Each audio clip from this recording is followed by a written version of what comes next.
everyone, my name is Markayylaab. If you're new and if you're returning, welcome back. So today I have a wig install and this hair is from AliExpress.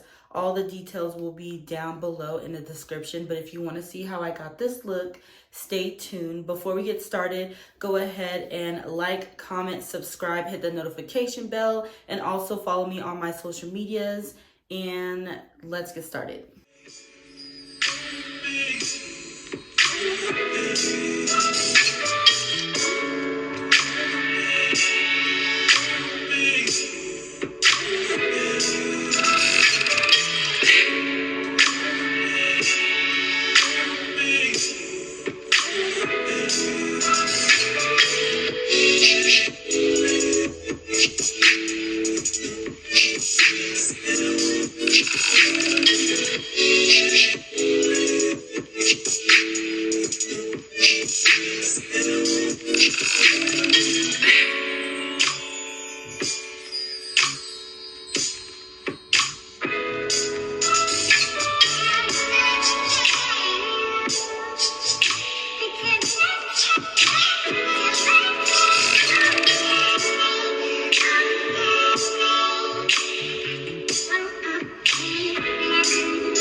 You make me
I don't know, it just looks like such a wig. What you need? I don't know, hold on. Thank you. Alright guys, so that was pretty much it for the video. It was very simple, straightforward, and this literally did not take long at all. I'll say an hour, and that's not that long for me. But anyways, if you guys liked the video, please give it a thumbs up. Tell me if you like it. Tell me if you don't. Let me know your thoughts down below. Go ahead and subscribe to my channel. Hit the notification bell. Follow me on my social medias. They will be linked down below. And remember, I'm doing a Q&A at 1,000 subscribers. I'm almost there, so subscribe, please. Anyways, guys, thanks for watching. You be safe out there. Love you.